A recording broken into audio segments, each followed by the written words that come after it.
He's really solid in the mid and late game. I really like his, well, I can't say that I love his play style, but I really like him as a player. I really think his personality is kind of interesting. We saw a little frustration in the chat from IdrA in the past couple games. He was not too pleased with a few different things. They were kind of funny matches, but really good games, and it's tied 1-1, and winner of this gets to go on to MLG.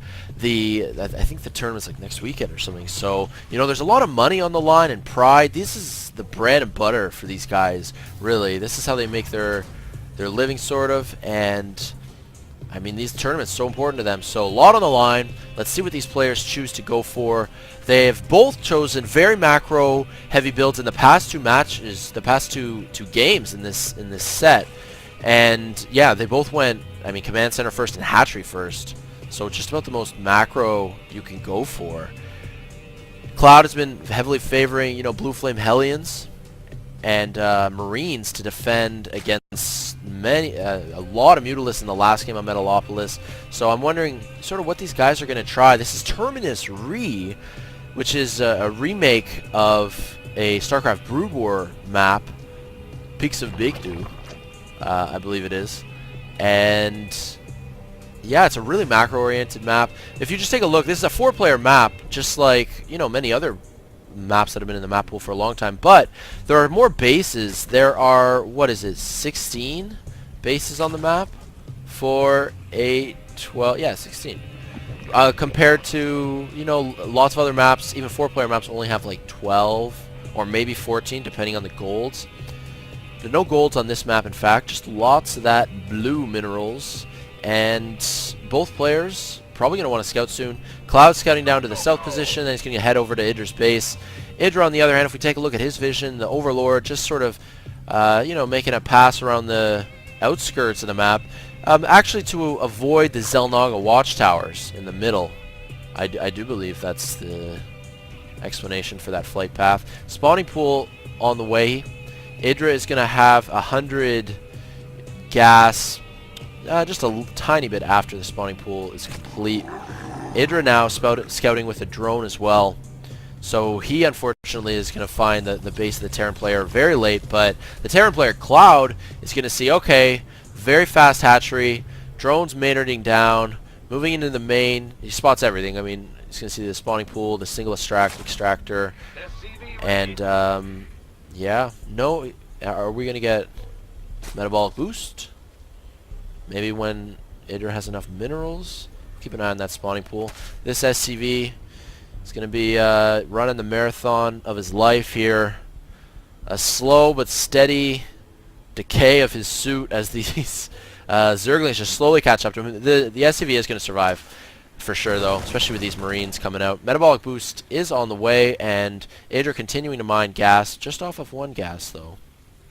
And starting to get his economy going, and at the same time we already have an orbital command morphing in at the natural base of ClouD. So in all 3 sets here, you know, I mean, they're all on similar maps, all of them on 4-player maps, but both players going with really similar builds in each case. 2-fact on the way, same as the last 2 games. So I don't know. This is where the mind games come into play, sort of. Obviously, IdrA's trying to determine what exactly ClouD is doing. IdrA's slowly moving an Overlord in, of course, to attempt to scout the 2 factory. But this Overlord is going to get spotted by the refinery, and might not have enough time to make it to the 2-fact. But that is such an important piece of scouting information, knowing that they're going to, in all likelihood, be Blue Flame Hellions on the way. IdrA getting a Baneling Nest. I'm wondering when IdrA's going to start Lair Tech. I'll have to wait and see. And no! He doesn't spot it. He backs up. Look at this. IdrA backing up with his Overlord. And you can see this sight just ends like right here.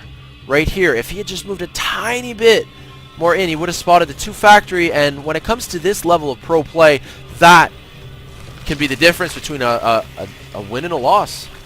That's really it. A ton of Banelings morphing in. Still kind of hoping in my gut that IdrA can pull something out here, though. IdrA on the production tab, no more drones. Just going to be pumping out a ton of attacking units, morphing in lots of Banelings. Let's take a look at the units tab. 13 Banelings, 19 Speedlings. So he's going to Baneling bust the front. And he only needs to take out one barracks. And I'm not sure if there's going to be enough Marines in here to deal with it. He's going to take out both barracks. Beautiful Baneling. Oh, man, that was just perfect. And all of a sudden, it comes down to micro. These Hellions, excellent against the Speedlings, even without the blue flame. It would have probably been smarter for IdrA to just decimate the SCV line. He would have been able to get a ton of SCV kills, but IdrA did not know about the factories. Oh, man. It's looking to be a pretty tough position for IdrA at this stage now. He sees that there's a third base going up, and because IdrA knows that on Terminus Re, Terran players bumping up to 3 bases, it's hard to attack that third base unless IdrA had Lair Tech, but he's only starting Lair Tech right now. He's going to need Mutalisks to try to harass the third base, but they're going to be really late is the big problem. I'm trying to think of sort of any way IdrA can come up with... well, I mean, he's only behind 10 supply. I was going to say, I can't think of how IdrA might pull this out. I really hope he does, to be honest. He's got to defend these Blue Flame. Are they Blue Flame? Yes. Yes, they are. Definitely Blue Flame Hellions. Of course they are. And... 1 spine up. 2 spines up. You can tell even I'm getting a little tense here in the commentary. I am kind of rooting for IdrA. Come on, he's had a tough time lately, guys, in his career generally, lots of tournaments, and he's very frustrated. But this is, I mean, it can come into his play style as well. You know, one tiny misjudgment, and you can find yourself way far behind. And if you can't keep calm, emotionally, of course, like, I mean, you'll make mistakes. You're not thinking clearly necessarily. So, are these? It doesn't look like these Hellions are actually going to try to push in. What I think is going to happen is we're going to have a large reinforcement from the Terran player. You can see he's getting 2 Thors. He's even putting up more racks. I don't think he has a starport or anything. Definitely not. Actually, he hasn't favored starports at all. I can't remember even seeing a medevac in the previous games. But what we're going to see is ClouD here with a huge reinforcement, Thors and Stim Marines, Marines that are 1-1. The upgrades, of course, absolutely just game-breaking. Yeah, this early in the game, it just makes such a difference. Ooh, the spines are repositioning a little bit. It doesn't really matter. I mean, Hellions, they'll just back up, you know, whenever they need. Let's take a look, actually, at the Harvester count. IdrA ahead on drones. But you know what, guys? IdrA is rarely behind in drones. He is just such a macro Zerg, such a passive Zerg. He just pumps out workers all game long. And at this stage, with the units lost, really is the large factor here, I do believe.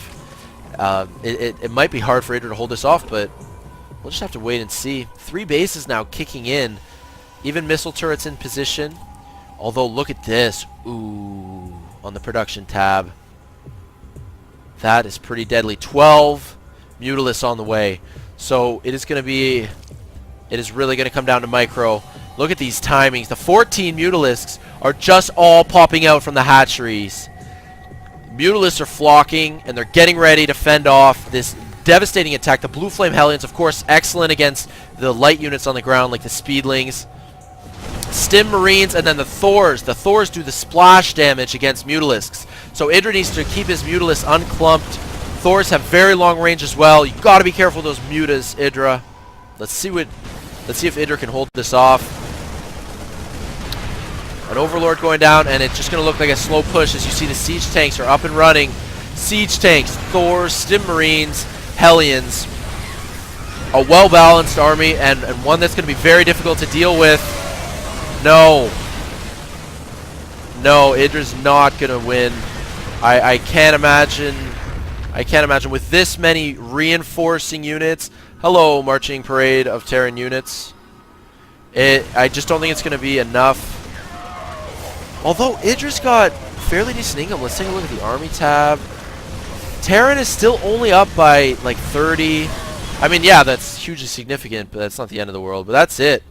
It says replay complete, but did it even like say IdrA has left the game or ClouD is victorious? I didn't even see that. I don't think it did. But IdrA's knocked out. It doesn't look like he's going to be in the MLG tournament. That's very disappointing for me. I was hoping to see him play, but IdrA's just had a tough time lately for sure, and he loses this one. A best of 3, an exciting